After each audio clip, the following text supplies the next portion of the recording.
नमस्कार, हस्तीस कोकणी किचनमध्ये तुमचं पुन्हा एकदा मनपूर्वक स्वागत। आज आपण करणार आहोत पास्ता। तर या पास्त्यासाठी आपल्याला कोणते साहित्य, किती प्रमाण लागेल ते आपण रेसिपी बरोबरच बघूया। तर सर्वात आधी आपल्याला इथे एक तांब्या भरून तरी पाणी उकळायला ठेवायचं आहे। त्यानंतर इथे एक लहान चमचा मीठ घालायचं आहे, एक लहान चमचा तेल घालायचं आहे। आता इथे एक मोठा उकळ येऊ द्या, नंतर आपल्याला मॅक्रोनी पास्ता यामध्ये घालायचा आहे। मॅक्रोनी पास्ता याप्रमाणे दिसतो, हा लवकर शिजतो, अगदी 4-5 मिनिटात। तर पाण्याला इथे एक मोठा उकळ आलेला आहे, यामध्ये हा पास्ता घालूया। 4-5 मिनिटं आपल्याला हे शिजवून घ्यायचं आहे। पूर्ण शिजवायचं नाही, थोडासा कच्चेपणा असला पाहिजे इतपत आपल्याला शिजवून घ्यायचं आहे। मध्ये मध्ये हा असा ढवळत राहायचा आहे, म्हणजे एकमेकाला हा पास्ता चिटकत नाही। तर इथे बघा पास्त्याचा रंग बदललेला आहे आणि काचेसारखा दिसत आहे। आपला पास्ता झालेला आहे। आता याचा पाणी काढून टाकायचं आहे, पण पाणी याचा आधी फेकू नका, नंतर याचा उपयोग लागला तर आपण याचा वापर करणार आहोत। तर मी आता हे गाळून घेते आणि मग तुम्हाला दाखवते। पास्त्याचं मी पाणी इथे काढून घेतलेलं आहे आणि या पास्त्यावरती थंडगार पाणी फ्रीजचं मी घातलेलं आहे। आता हे बाजूला ठेवूया आणि रेसिपीला सुरुवात करूया। याच पॅनमध्ये आपण पास्ता करूया। इथे एक मोठा चमचा आपल्याला तेल घालायचं आहे, एक लहान चमचा आपल्याला बटर घालायचं आहे। आता यामध्ये एक लहान कांदा असा मोठा मोठा करून कापून त्यामध्ये टाकायचा आहे, अगदी बारीक चिरू नका। गॅसची आग तिथे मध्यम ठेवा। आपण एक लहान वाटी पास्ता घेतलेला आहे, तर त्याप्रमाणे जिथे साहित्य घेतलेले आहे। कांद्याचा इथे थोडासा रंग बदलला की लगेच आपल्याला यामध्ये 2-3 लसूणच्या पाकळ्या जाडसर कापून टाकायचे, थोडंसं आलं आणि एक हिरवी मिरची याप्रमाणे कट करून टाकायचे।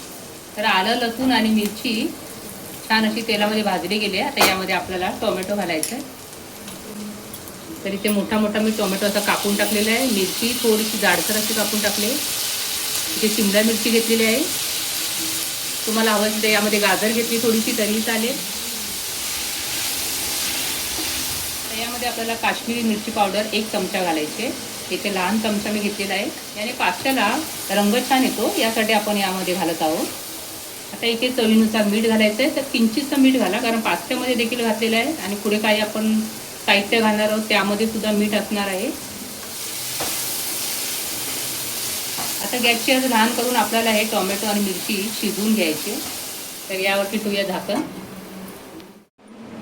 आता झाकण काढूया। आता इथे शिमला मिरची आणि टोमॅटो शिजलेला आहे। आता यामध्ये बाकीचं काही साहित्य ते घालूया।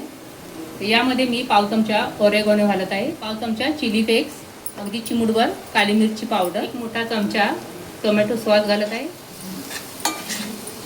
एक लहान चमचा मोयोनीज घालत आहे। मोयोनीजने चव छान येते, यासाठी मी थोडंसं घातलं आहे।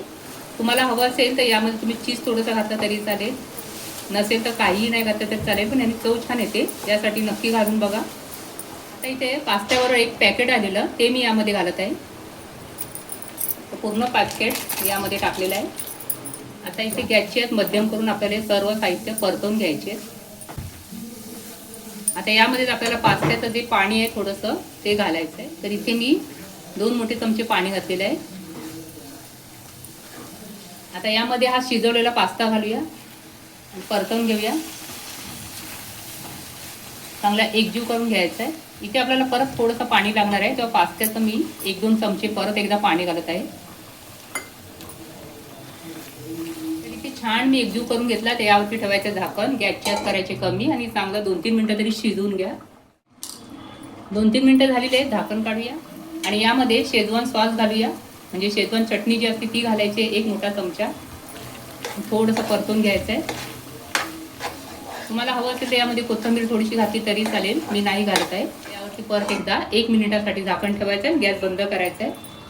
तर आपली रेसिपी तयार आहे। ही रेसिपी तुम्ही मुलांच्या डब्यासाठी किंवा मधल्या वेळेसाठी खाण्यासाठी केलात तरी चालेल, खूप छान होते। एकदा नक्की करून बघा आणि कमेंटमध्ये सांगा।